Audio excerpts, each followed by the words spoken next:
Charger ফ্যানের জন্য charger নষ্ট হয়ে যাইতে কিসেবে ঠিক করতে আরামসে আপনি চাইলে এই চার্জারটা ঠিক করতে পারবা গতিকে চার্জার যদি নষ্ট হয় এটলিস্ট ফলাইবে না ফলাইবার আগে একবার ট্রাই করে দেখবা তারে আমি আপনাদের জেলা দেখাইমু যে চার্জার কিসেবে ঠিক করেন তাইলে আজকের ভিডিও আরম্ভ করি ওয়েলকাম টু ইমদাদ ব্লগ ওই যেটা চার্জার আছে চার্জারের জন্য আমি দেখো কারেন্টর লাগাই আমি সুইচ দিম আর এটার মাঝে দেখো কিন্তু এই বাতিটা জ্বলবো তার মানে চার্জারের মাঝে বাতি জ্বলে কিন্তু এইখানের মাঝে ভোল্টেজ দেখায় না আমি আপনাদের ক্যামেরা দিয়ে শো করে দেখাই মিটারের মাঝে লাগাইয়া তো ওদিকে মিটার আমি কিন্তু ডিসি মোডে সেট করে দিছি মিটারও দেখাও আর এখান জন্য আমি এখন ওগুর মাঝে ফিং লাগাইমু ওদিকে অনেক মাথা লাগাইমু আর অনেক মাথা লাগাই মিটার শুরুতে দেখাও তো ও দেখো মিটারের মাঝে কিন্তু মাত্র 0.231 মানে শো করে মানে ভোল্টেজটা শো করে না কিন্তু আমি এই চার্জারটা খুলি আমি আপনাদের দেখাই চার্জারের গুড়ি যদি আমি ভোল্টেজ চেক করি এই মিটারের মাঝে আপনি দেখবা একদম পুরা 14 ভোল্ট শো করে মানে 12 ভোল্টের চার্জারে 14 ভোল্ট কারেন্ট শো করে তো ও দেখো মানে ভোল্টেজ দেখো আপনি আমি আবার দেখাই এগুলো গিয়ে কারেন্ট লাইন সরি তো ওগুলো গিয়ে আউটপুট তার ডিসি রেঞ্জ যদি আমি লাগাই তো মিটারও দেখো আপনি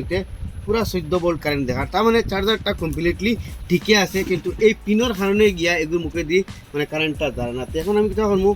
অন্য মাঝে ওগুলো কাট মারি দিই মানে খাটিয়া মানে পিন অক্সারে ফেলাইয়া দেখবো চাই অন্য মানে ভোল্টেজ যায়নি বেশিরভাগ কিন্তু সমস্যা এই মুখার মাঝে হয় এই মুখার সমস্যার কারণে গিয়ে চার্জার মানে বন পড়ে যায় তো ও দরটা ওয়ার আমি সুলাই অনেক চেক করবো যদি মানে তোর ভোল্টেজ অনেক ঠিক হয়ে যায় তার মানে তো মানে মুখও খারাপ নইলে এই গুড়ির থেকে নয়া ওয়ার লাগাই দিব তো সারা ফার্স্টে আমার যা সম্ভব হয় বেশিরভাগ ওগু তো খারাপ হয় তো এগুলোর মাঝে আমি দেখো মিটার লাগাই চেক করবো ভোল্টেজ কতখান দেয় তো দেখা ইতরা ইনোর মাঝে পুরা 14 ভোল্ট দেখায় শো করে মিটারের মাঝে মিটার দেখা যাননি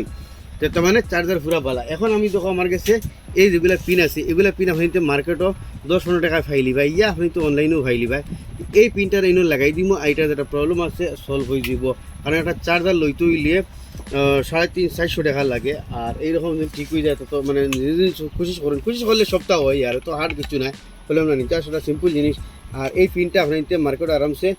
20-30 টাকা লইতে পাইবা তো আরেকটা জিনিস আমি আপনাদের লাগাইবার আগে হয় চার্জার আর হয়ে তো হলে মানে এগুলো কী হয়েছে এই পিনটা খারাপ হওয়ার কারণে পিনও মাঝে ভোল্টেজ দেখাইছে না কিন্তু অন্য ভোল্টেজ দেখায় এখন আমরা অগুন লাগাই দিই ওকে দিব আরেকটা জিনিস যদি আপনি তোর চার্জারের লাইট উঠ কিচ্ছু জ্বলে না তো চার্জারের মাঝে একটা ফিউজ আছে ও দেখো তার ও কানেকশন যেগুলো আছে ওগু কানেকশন অন্ত কি ফিউজ দিয়ে গিয়ে পায় ফিউজগুলো কি ও দেখায় রেজিস্ট্যান্স এগুলো কিন্তু ফিউজ বেশিরভাগ তো গ্লাসও দেখায় কিন্তু এই চার্জারগুলোর মাঝে ফিউজ ও ফাঁকি দিয়ে তো আপনি তো লাইট উঠ কিচ্ছু জ্বলে না এগুলোর মাঝে তো লাইট জ্বলে গতিকে আমি ওগু ফাটিছি আর ওর মাঝে ভোল্টেজ হয়ে গেছে ওকে হয়ে গেছে তখন এটা কি পারবা এই ফিউজটা ডাইরেক্ট করিয়া মানে চাইবা ইয়ানি ও তার খুলিয়া ফিউজের অমতত অননিয়া লাগাই দিবা আপনি তো বাতি হয়তো জ্বলে দিতে পারে তো চার্জারের বেশিরভাগ দুইটা ও সমস্যা হয় তো অ্যাটলিস্ট আপনি তো চার্জার ফালাইবার আগে ইয়া নয়া এগু কিনবার আগে এই দুইটা প্রবলেম দেখবা আপনি তো আশা করি মানে চার্জারের প্রবলেমটা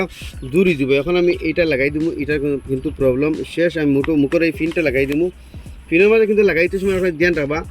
এই যে মিডিল পয়েন্ট দেখো পিঙ্গর মিডিল পয়েন্টগুলো প্লাস আর ওগুলো কি মাইনাস আমি মিডিল পয়েন্টের মাঝে লালগো লাগাই আর বাদে সোল্ডিং করবো এটার মাঝে তথা এটা আমি পুরো সোল্ডিং করি অটো লাগাইছি আর অটো ওয়ারডো আমি সোল্ডিং করে লাগাইছি আর দটার মাঝে কভারিং করে দিয়েছি যাতে ডিস্টার্ব হয় না মানে এগারোগুলো টাচ হয় না এখন এই কভারটা নিয়ে লাগাই দিব এই পিনটা ভাইতে 20-30 টাকায় মানে ইলেকট্রিক দোকানও রিপেয়ারিং দোকানও ভাইলিবা যেটা তারি স্পেয়ার পার্টস বিকে যত এটা ওই গেছে আর এখন এইটা চার্জার আমি আপনাদের ভোল্টেজটা চেক করে দেখাই তো এটার মাঝে আমি মিটারটা আমার সেট করা আছে আর এখন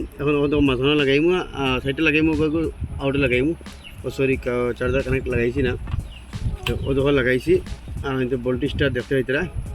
পুরা 14 ভোল্ট দেখায় তো ঠিক হয়েছে মামুলিকে একটা পিনল লাগিন 20-30 টাকা পিনল লাগিয়ে আপনি তোর এই চার্জারটা বেকার হয়ে যেত আসলে একটা চার্জার লইতে গেলে কিন্তু 350-400 টাকা লাগে তো দেখো অ্যাটলিস্ট কোশিশ করি দেখবা ইয়া তো তার পিনও ডিস্টার্ব হবে যদি আপনি তোর এরকম ভিতরে লাইট জ্বলে তাহলে পিনও ডিস্টার্ব হবে যদি লাইট জ্বলে না তাহলে এই ফিউজটা যেটা আছে এই ফিউজের মধ্যে ডিস্টার্ব তো আশা করি এই ভিডিও আপনি তো ভালো লাগবে এরকম নিত্য নতুন ভিডিও দেখলে আমার পেজে ফলো করবা ইউটিউবে দেখলে সাবস্ক্রাইব করবা।